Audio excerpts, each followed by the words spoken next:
and welcome to the SEC 2024 Women's Basketball Championship Tournament wrap-up. I'm Coach Dick Cox, joined by Coach Toney. Well, Coach Toney, this has been an eventful week. I have been a basketball coach, a player, a broadcaster for close to almost 60 years. And I've seen things happen this weekend at this tournament that I had never seen before. Hey, you're absolutely right there, Coach. I was counting up the games and all. I've seen 13 games since Wednesday. Well, today's game for the championship was a match between last year's national champions team, the LSU Tigers, and the year before, national champion South Carolina Gamecocks. These two teams are highly competitive, and I don't think they like each other a whole lot. And I thought I was coming to a basketball game today, and I ended up coming to a hockey match, and a basketball game broke out. Hey, you're right there, Coach. You know, I oftentimes talk about a basket brawl. Hey, the last couple minutes was one, wasn't it? It was.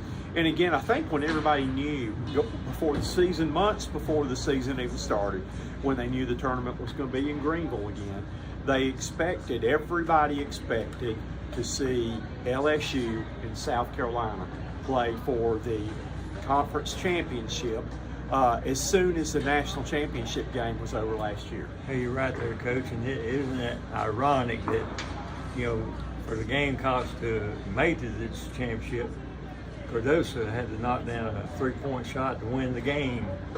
And then on the other hand, today, she got out of the game. She was not around to see the final play. That's right.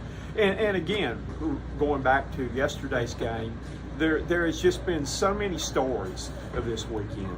South Carolina blew a 23-point lead, and I give the Tennessee Lady Vols a lot of credit because they could have easily given up the way they started the game yesterday, but they fought back, they played hard. They went on an 11-1 run last night to cut the lead to a margin they could still make up in the second half. And again, finally took the lead, I think, for the first time in the closing seconds of the game. And again, it came down, and you and I as coaches, we knew this, but I don't know if either head coach knew this, that with 3.4 seconds to go, Tennessee is up by 2 points. They're shooting a two-shot foul, and they only have, at that point, they only have 2 team fouls. So they've got 2 fouls to give. The girl who was over an 80% free throw shooter, and again, I don't think they had missed a free throw in the fourth quarter, misses both of them. And South Carolina, Fulton-Wiley got the rebound, took off, and they used one of those fouls up by fouling her at half court with 1.1 second to go.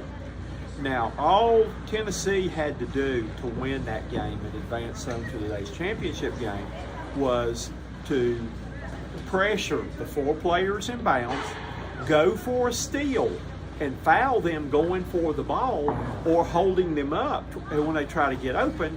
And South Carolina would have had to take the ball out of bounds again, probably with not enough time left on the clock to shoot. But Tennessee chose not to even put anybody on the inbounds passer, Ravens Johnson, at half court. Gave her a clear look at the court, and nobody picked up a Cardoso at the top of the circle, where Raven throws it right to her, and there were just Tennessee players standing around watching, and lo and behold, the second coming of Christian Laettner versus Kentucky, Camilla Cardoso hit the turnaround bank shot off the glass, and South Carolina advanced to the championship game. And what a way to lose that game. I was able to go into the interview room after the game, and you could tell everybody was heartbroken. The players and Coach Harper of Tennessee was really down. South Carolina is a unique team this year. They've got 10 players on the team, and 9 play a lot of quality minutes. Their freshmen have stepped up. Tessa Johnson played great the first 2 games of the tournament and really played well. But Malaysia Fullenwiley just came on as a superstar yesterday and today. She took the game over in the third quarter. Right. She made what, 10 points? Made 12 points, 12 points in a row there. 12 points when the Gamecocks needed. And this was a game of runs back and forth. That's right. South Game Carolina runs. would jump out to a 14 point lead. Here comes LSU, cut it to 6. And it was back and forth. It was a very physical game. And I'm going to call it like I see it.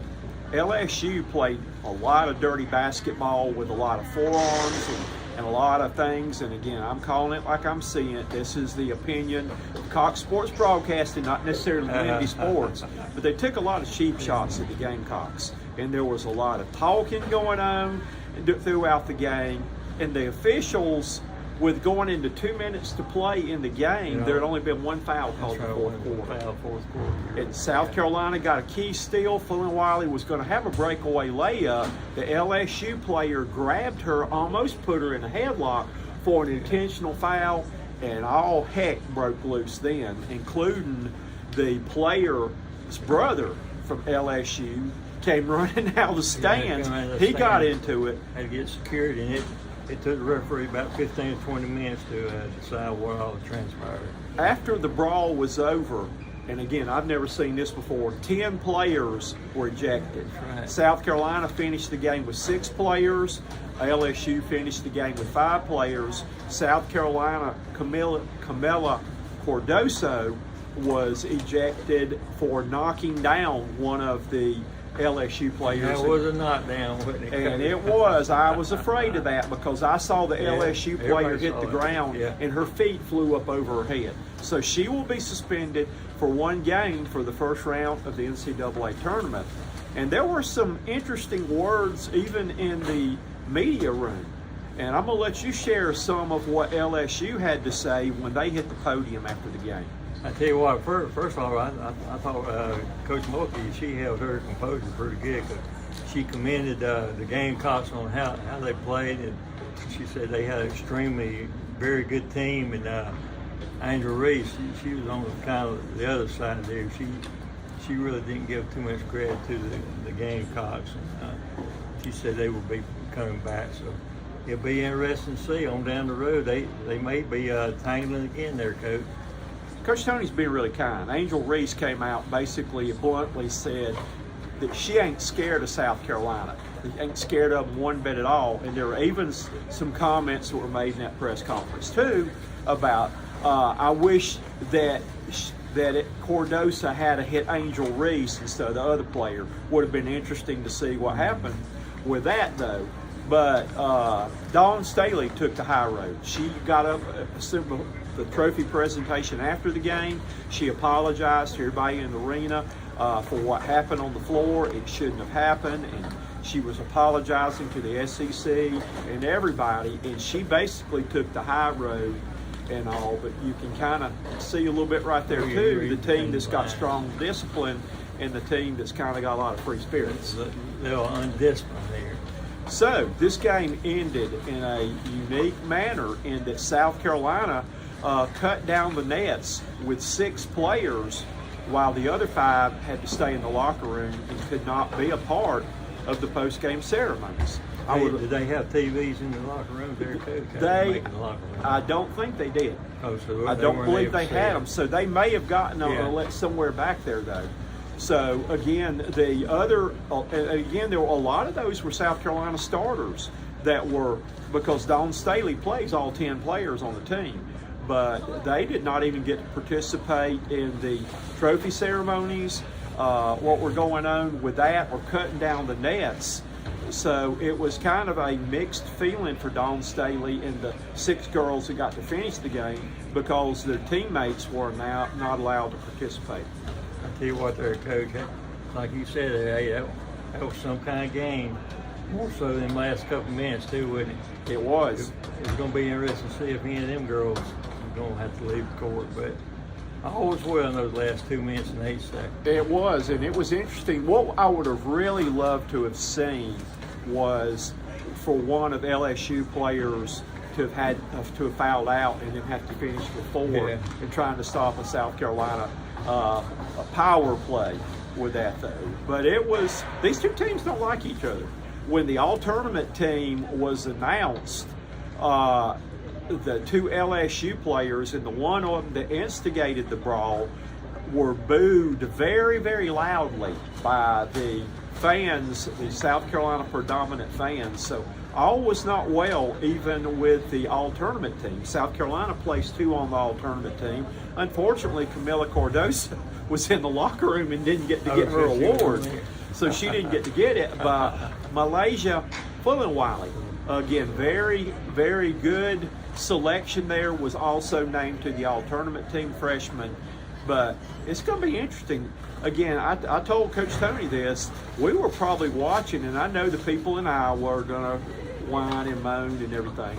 But I felt like that was the 2 best women's basketball teams in the country playing today. That's right. Not only in the SEC, but like you said, they're coaching the entire country. So we're going to start finding out in about a week and a half, 2 weeks. Well, we will patch together some interviews that we've had with one-on-one in the locker room.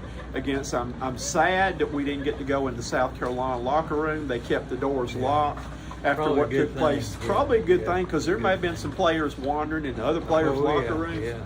But I really wanted to ask Raven Johnson, and this goes back from my favorite movie, Hoosiers, that she stuck to Haley Van Lith today great like gum on a shoe. And if you remember back in Hoosiers, the movie, the coach told, I think, Buddy in the movie there, he said, I want to know after the game what flavor gum he was chewing. What kind of gum it was. I wanted to ask her what flavor gum was Haley chewing, because she pressured the living daylights out of them, though. But a great tournament, great job was done by the people here in Greenville with 2 sellouts the last 2 days. I hope this place, and even Dawn Staley made the comment today on this, she hopes this place tournament stays here forever, because it's a great environment. It's packed here. Basketball fans turn out from everywhere, and they have been witness this weekend to a lot of unique things. Well, Coach, I believe for sure next year it will be coming back next year here to Greenville, but I believe the following year they haven't decided yet. I can officially say this weekend, March Madness has hit the city of Greenville in full force. Hey, you're absolutely right. And March Madness will be beginning, and it will go all the way through about the 1st of April. He's Coach Toney. I'm Coach Cox. Let the madness begin. We'll catch you down the road somewhere on the road to the Final Four. Goodbye, everybody. Part of a game like that, but of course, 2 heavy hitters that we gonna battle. We're not scared of them. They're not scared of us. We came in and know what we had. They came in and what they had, and it turned up and went ways that we didn't want it to go. But I'm proud of this team. We fought with 5, maybe 6 healthy players, if that. Just know we're not scared, and we're in a place right now that I'm proud of, and I'm happy to where we are right now. Corey. Yeah, Angel, to that point, I wanted to get you to expound a little bit more on how this team, as short-handed as you guys were and how beaten, banged up as you guys were, this is the #1 team in the country, and you guys gave them everything that they can handle again today. We're not going to make that an excuse. We're not scared of South Carolina, and I'm going to repeat that. We're not scared of South Carolina. And a lot of people are scared of them, and we came in and battled and battled and battled and battled and battled to the end. And, of course, we came up short, but we'll see them again. Or whoever will see them again. But I'm just happy, and I'm going to acknowledge my teammates first, because Janae, Aaliyah, they came off the bench and did big things for us. Michaela, she was frustrated because she had to do minimum numbers in minimum time, but she came out there and did what she did, and she defended, and she played as hard as she could. So being able to be proud of this team, I'm not going to give them all the credit, because I know how hard we played. We played hard, we played tough, we did whatever it took to win, and sadly we came up short, but I'm happy where we are right now, and anybody seeing us moving forward should be scared. Joseph. You touched on a minute, Aaliyah, big-time minutes from her and NBC in Baton Rouge. Coach Mulkey, a game like that, I mean, where do you even start? What is going through your mind, all the things? They did exactly what I thought they would do. I got some champions out there. Guys, you got a kid with a gimpy ankle You got two starters basically. Michaela got some minutes. She got cleared to get a few minutes. We're in a good spot. Angel is right. We're playing some pretty good basketball right now, and that's just the God's truth. They got a lot of depth. One kid basically hurt us today, and that was Fulwally. You look at the stats. How can you not leave here and go, God, I wish that the playoffs started next week. But we'll have everybody back. Everybody's good to go. So the NCAA, you don't need to call me and ask if Michaela Williams is good. You don't need to ask me if Angel Reese is good. You don't need to ask me about Poa. She's only in concussion protocol. We are playing our best basketball. Congratulations to South Carolina. They made plays when we would cut the lead. Turnovers killed us today. Turnovers. And it was very, very physical. Corey?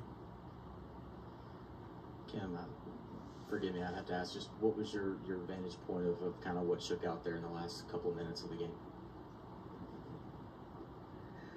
Well, let me say this. Do you realize there was only one foul called on each team with 2 minutes to play in the fourth quarter? Are you kidding me? That might have created some of that. Not the way we play. We're going to foul your ass. Not the way they play. They're going to foul your ass. But you only blew that whistle one time? Think about that now. Flage, what I saw, intentionally fouled Fulwally because she stripped her. Great move, because she's going to get a layup right there. And then some jawing went on with her and another player, and then the next thing I know, Cardoza just waylaid her. And so I ran because somebody came out of the stands. I think it was Flage's brother trying to keep him, from doing anything crazy. But that was all I know. I can't tell you from my bench how many left the court. Obviously, they saw it on film and said everybody had to go. And then I think one player for South Carolina didn't leave the bench. But my question is, I don't really know the rules. Why weren't the coaches tossed if they left the bench? Wouldn't that be a hell of an ending? But I guess it's just the players that leave the bench area. I don't know. It's ugly. It's not good. No one wants to be a part of that. No one wants to see that ugliness. But I can tell you this. I wish she would have pushed Angel Reese. Don't push a kid. You 6'8", don't push somebody that little. That was uncalled for, in my opinion. Let those two girls that were jawing, let them go at it. Reed? Please raise your hand. We'll bring a microphone to you. Here in second row. Yeah, Mileage, obviously, local product. You've wanted to be in a moment like this for South Carolina ever since you were a kid. To come up big like that, just how special was this moment for you? It meant a lot to me, considering the fact that I'm only a freshman, so it's my first time around, and this is a great first experience for me and my team and the other freshmen, Tessa Johnson, and the newcomer, Papa. I'm just blessed to be here and excited. Front row. We'll hear them there. For either of you guys, hectic moment there in the end. How do you maintain your composure? What's your conversation like in the huddle before you go back out to end the game? The main point was just we got to finish it out. These last 2 minutes, we just got to finish it out, be composed. It's a mental thing, and we got to stick together. And at the end of the game, we just got to, be there for each other and finish with high heads up. Right here. Malaysia, you were right in the middle of that. I guess can you just kind of take us through what happened there, at least what you saw? I'm not sure. I'll answer that. Well, I mean, what you saw were two teams, highly competitive teams, try to win a conference championship, and they did not handle it well. our players didn't, their players didn't, and it escalated. And I want to thank the officials and everybody that jumped in and just kind of calmed the situation down. And then the penalties were what they were. Like, they were well within the rules of ejecting the players that left the bench, even if they just stepped over the line of the bench. You have to sit there and keep your composure. But I'm going to say this. Fly J came to me right after the game, and she just apologized and said she's not that type of player. And I really appreciate that. Just something that somebody won't ever hear if I didn't say anything. And she's not. She's a really good person. Things just got escalated. I'll take responsibility for what happened from our side of it, which is we don't, we talk about these things as a team, and we try to, as much as possible, express to them how not to react in those type of situations. But real time is real time. And I know that, anybody, Camilla, as well as the other 4 or 5 players that were ejected, I know if they had a chance to do it all over again, they would do it differently. But now we have that. I just don't want the people who are tuning in to women's basketball see that and think, that is our game, because it isn't. Our game is a really beautiful thing. And to be quite honest, this is a part of it now. So we have to fix it, and we have to move on. We'll continue with questions from student athletes. We'll go to the back first. This is for both athletes. On a positive note, you two are newcomers this year. How does it feel to have your SEC regular season championship and now your SEC tournament championship rings? It hasn't sunk in just yet, today's game, but just being able to be called champions is just a great feeling. It's a great blessing and a great opportunity just to keep the journey going, and just really blessed to be here. Very grateful for our team, the program, and just everyone that's been supporting us and has been loving on us.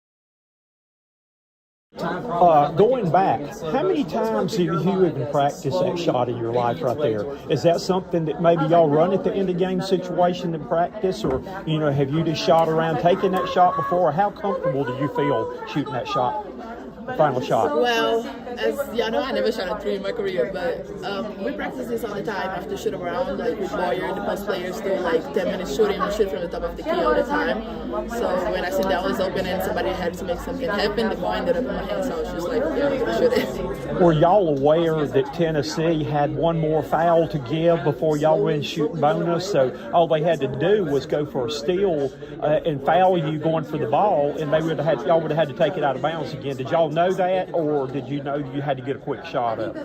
We didn't know that, but they didn't try to get the foul or anything. So. And I noticed your player that was covering you was nowhere even around on the play, though. What did you think when the ball banked in and went in the basket? I was just so happy. I was like, we did it. I mean, we worked really hard all season long. We didn't want our SEC tournament to be over today. So I was just happy, Do you think this can be maybe a spark plug that you've been kind of in a lull for several weeks now after you clinched the regular season championship, maybe something to get this team going for the rest of postseason? Yes, I feel like this game was really important for us. We know how hard the team is going to play us, and as you know, we had a big lead and we let it go. Now we just got to get the big lead and keep adding to that lead, and don't let the tips come back. Do you know that you've now passed Pow for the leading three-point shooter on the team? You're shooting 100% from the free throw line, so you're first. So I'm getting ready to tell her that, though. Congratulations and good luck tomorrow. Thank you so much.